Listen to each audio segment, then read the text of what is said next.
enak. Kita membawanya juga bangga. Karena apa? Karena modul ajar itu sangat personal bagi guru. Iya, Pak. Modul ajar itu mencerminkan karakter dan profil seorang guru. Ya. Makanya bagi saya kalau melihat seorang guru itu dari modul ajarnya. Kalau modul ajarnya itu di dalamnya penuh kreativitas, rapi, menyajikan kreativitas, gitu kan? Menyajikan visual yang enak dipandang. Nah, itu menunjukkan bahwa guru itu memang kreatif. Yang kedua, sama juga PJBL ya. PJBL juga sama, harus diberi modul apa? Harus diberi cover ya. Harus diberi cover yang bagus, yang menarik. Demikian juga modul P5 Pra ya. Modul P5 Pra juga harus diberi cover yang menarik. Supaya enak dilihat. Iya, Pak. Yang kedua, Bu Titin silakan persiapkan spidol ya. Ya. Persiapkan spidol dan kertas serta mushaf Al-Qur'an. Ya, Pak, udah, Pak. Baik, makasih. Bu Titin mau membacakan soalnya lalu menjawab sendiri atau saya membacakan soal dan Ibu Titin menjawab? Terserah Bapak aja, Pak. Oh, baik. Kisi-kisinya sudah dikuasai ya? Insya Allah. Oh, baik. Karena pasti beda antara yang bertanya lalu menjawab dewek atau menjawab sendiri serta ditanya lalu menjawab gitu kan. Ya, baik. Jadi pertanyaan pertama, Bu Titin coba jelaskan landasan teori dari kebijakan pengembangan perangkat pembelajaran atau modul ajar dalam kurikulum merdeka. Modul ajar kurikulum merdeka itu kan PBL, PJBL ya. Kegiatan belajar itu PBL, PJBL, DBL yang semuanya berorientasi kepada aktivitas peserta didik. Ya. Nah, kira-kira apa landasan teorinya, Bu? Ya. Silakan. Baik, saya izin menjawab, Pak. Untuk teori belajar yang dipergunakan yaitu yang pertama teori belajar konstruktivisme, yaitu di mana seseorang itu atau seorang manusia itu diberikan kebebasan untuk mencari pengetahuannya sesuai dengan keinginan yang dia suka, yang dia inginkan dengan membutuhkan bantuan orang lain. Yang kedua yaitu teori belajar humanisme, di mana teori belajar humanisme ini menekankan pada psikologi manusia. Dan yang ketiga yaitu teori belajar kognitivisme, di mana teori belajar ini lebih mementingkan proses daripada hasil belajarnya. Seperti itu mungkin Pak jawabannya. Baik. Jadi memang proses-proses belajar itu lebih membangun pengetahuan peserta didik dibanding fokus kepada hasil akhir pembelajaran, gitu kan? Karena ilmu itu kan berkembang, gitu kan? Jadi ibu jangan khawatir mengajarkan anak, kok targetnya begini, kok belum bisa, sebab kemampuan anak berpikir, itu kan kemampuan anak istilahnya itu membangun pengetahuan itu terus berkembang ya sesuai dengan tugas perkembangan usianya. Yang penting guru memberikan ruang, memberikan kesempatan, memberikan fasilitas, ya termasuk juga dalam mendidik anak sebenarnya ya. Baik, berikutnya Bu Titin, coba jelaskan Bu Titin prinsip-prinsip pembelajaran dalam kurikulum merdeka, Bu Titin. Prinsip pembelajaran yang saya ketahui yaitu yang pertama interaktif, yang kedua komunikatif, yang ketiga menantang ya, yang keempat membuka peserta didik itu untuk bisa mengembangkan sesuai dengan minat bakat dan minat bakat yang peserta didik Pak punyai gitu Pak. Jadi di dalam kurikulum Merdeka Belajar ini peserta didik itu diberikan kebebasan berekspresi menurut kemampuan peserta didik yang mereka miliki, seperti itu Pak. Oh baik, ya baik. Pertanyaan berikutnya Bu Titin.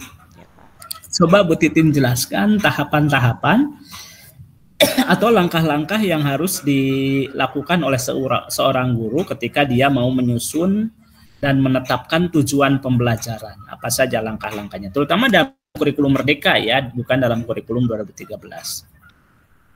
Yang pertama itu seorang guru harus melakukan analisis dalam setiap dimensi profil pelajar Pancasila yang sesuai dengan tujuan pembelajaran. Yang kedua, harus melakukan analisis capaian pembelajaran sesuai dengan materi atau kompetensinya. Lalu yang ketiga yaitu berdasarkan analisis capaian pembelajaran yang ditentukan pada materi utama dengan konten inti, dan selanjutnya menentukan dan merumuskan TP yang di sana memuat pengetahuan, terus keterampilan dan aspek sikap, dan yang selanjutnya menentukan jumlah jam pelajaran yang diperlukan, Pak. Oke, good. Berikutnya Bu Titin, coba Bu Titin jelaskan pendekatan dalam menyusun alur tujuan pembelajaran, Bu Titin.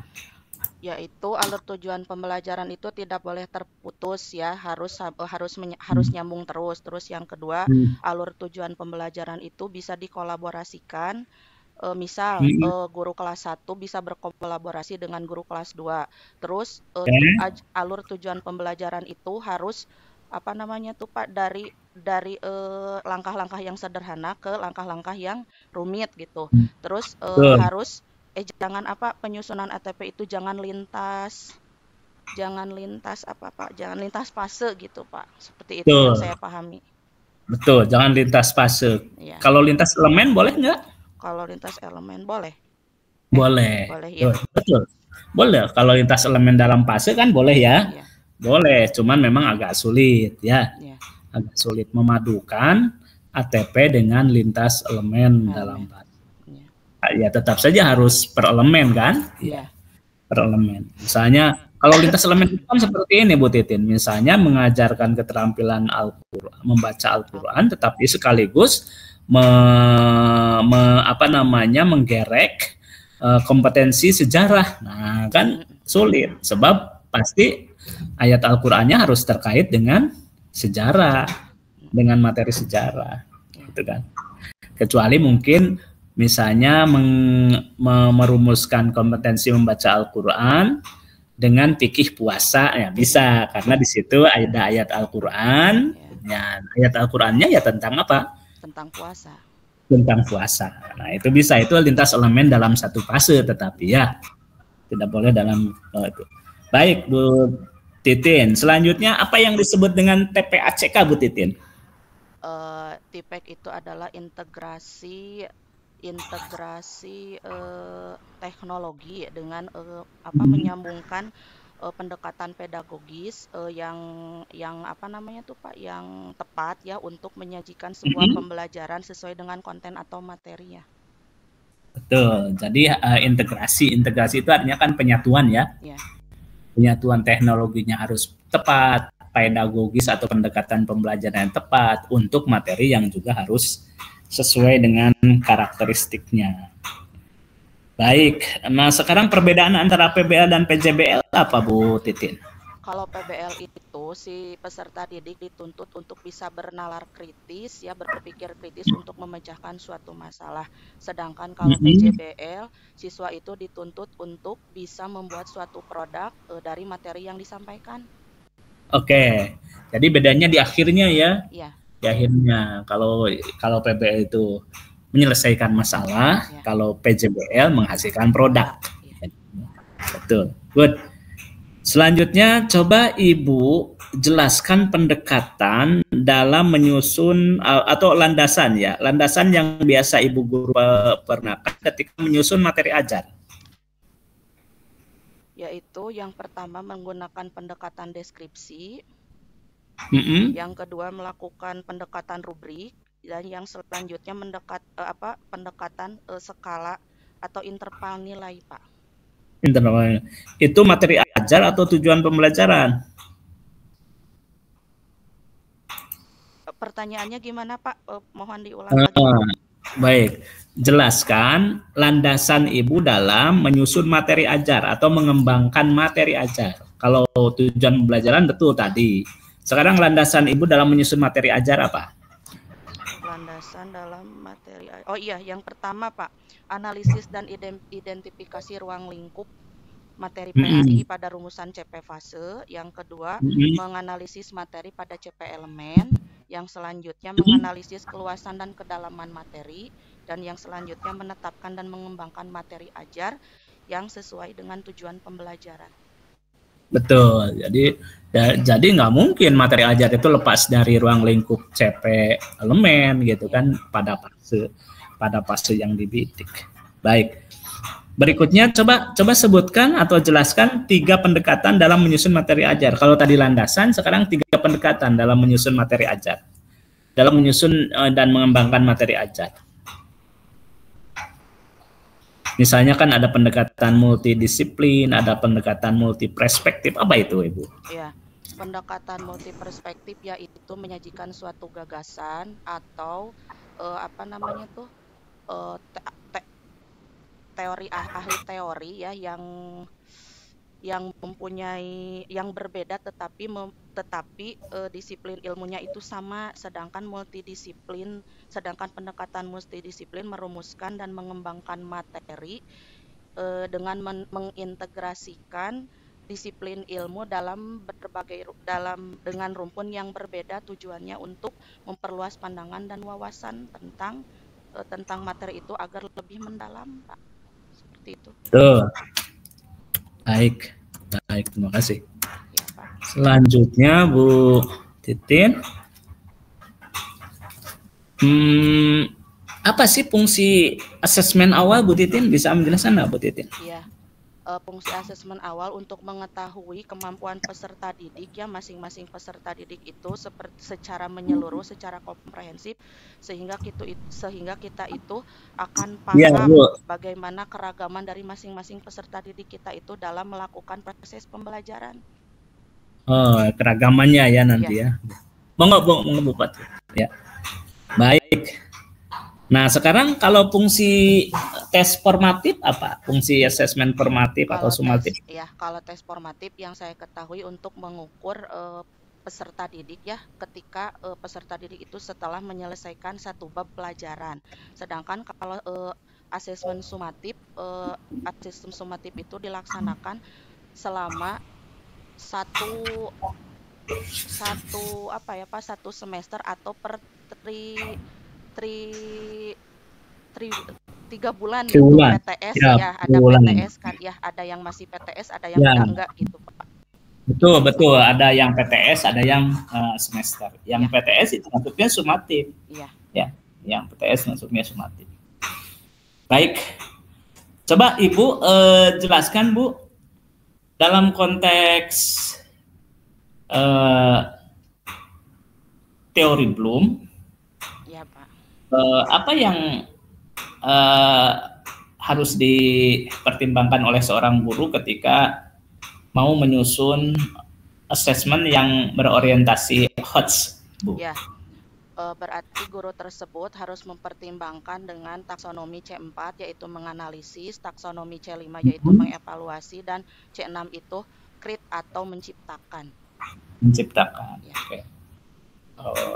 Itu yang berorientasi HOTS ya berarti. Ya. Oke, good, makasih. Ya. Berikutnya modul P5, Bu. Ya. Coba Ibu jelaskan hubungan antara dimensi, elemen dan subelemen serta akhir fase. Ketika kita mau menyusun apa yang disebut dengan modul project P5.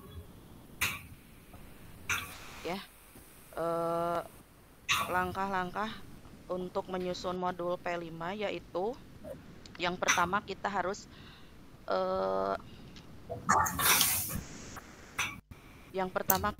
menyajikan profil modul project yang terdiri dari tim pelaksana, identitas sekolah, kelas, tema, topik, waktu, dimensi, rumusan elemen, terus rumusan subelemen, rumusan akhir fase, dan tujuan. Tujuan. Berarti itu kan antara dimensi, elemen dan subelemen dan akhir fase dan tujuan itu apakah boleh menyimpang atau harus selaras, Ibu? Harus selaras, serasi, Pak. Harus selaras dan serasi. Ya. Oke. Lalu kemudian kalau kita masuk ke komponen aksi, misalnya ada yang disebut dengan pengenalan, kontekstualisasi, aksi, refleksi, itu coba Ibu jelaskan masing-masing dari komponen itu. Pengenalan itu tentang apa, kontekstualisasi tentang apa, aksi tentang apa, dan refleksi tentang apa. Kalau sepengetahuan saya untuk proses pengenalan itu yang pertama memperkenalkan proyek, yang kedua produk proyek, yang ketiga urgensi proyek, yang keempat adalah cara kerjanya, dan yang kelima pelaksanaan proyek. Sedangkan yang kedua untuk tahap kontekstualisasi, peserta didik kita ajak ke lapangan ya atau ke suatu tempat biar mengetahui kondisi aslinya itu seperti apa nanti produk yang mereka itu akan bikin gitu loh Pak. Contohnya saya kan akan membuat produk kerajinan dari bekas botol bekas. Maka peserta didik saya itu saya ajak ke lingkungan sekolah untuk memilah-milih sampah sampah basah dan sampah kering. Ya tujuannya itu untuk mengambil sampah keringnya, yaitu botol bekas yang nanti saya akan jadikan kerajinan membuat bunga dan pot bunganya Pak. Jadi si anak diajak ke lapangan secara konteks atau secara aslinya gitu Pak. Oke, baik. Baik. Sekarang berikan contoh judul PTK. Yang punya Ibu judul PTK-nya apa, Bu? Penerapan metode mix and match dalam meningkatkan hasil belajar peserta didik pada pelajaran Teladan Mulia Asmaul Husna di kelas 4A SDN 5 Gunung Pereng, Kota Tasikmalaya. Baik. Coba Ibu analisis mana variabel tindakan dan mana variabel dampak dari judul Ibu itu. Untuk variabel tindakan yaitu yaitu penerapan metode pembelajaran make and match. Untuk variabel dampaknya dalam meningkatkan hasil belajar peserta didik pada mata pelajaran atau pada materi Teladan Mulia Asmaul Husna, dan lokus penelitiannya kelas 4A di SDN 5 Gunung Pereng, Kota Tasikmalaya. Bagus. Nah, sekarang dari sisi metode, kira-kira itu butuh berapa siklus biasanya PTK itu, Bu?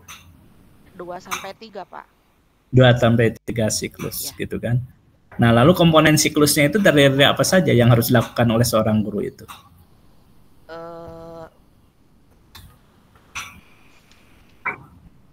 Komponen siklusnya atau unsur siklusnya itu apa saja?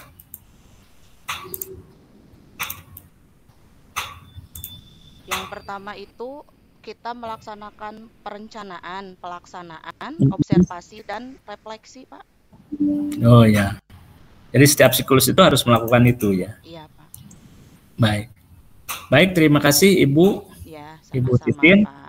Selanjutnya Bu Titin coba tulis surat Al-Humajah, Bu Titin. Siapa? Ya, makasih. Di buku tulis aja ya Pak ya?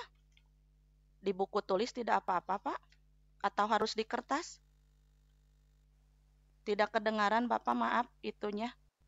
Speaker Bapaknya. Baik, boleh di buku tulis Bu? Oh iya, boleh. Siap.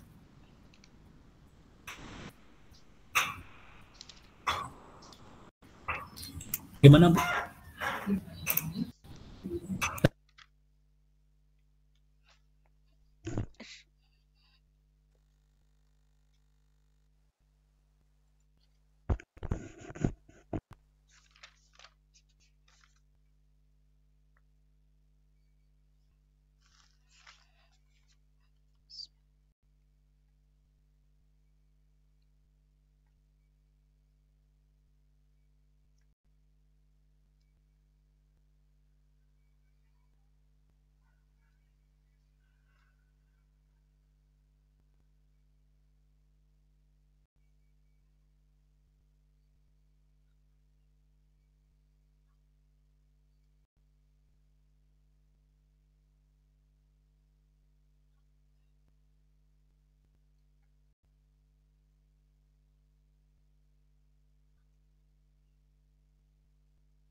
Bu Titin sudah?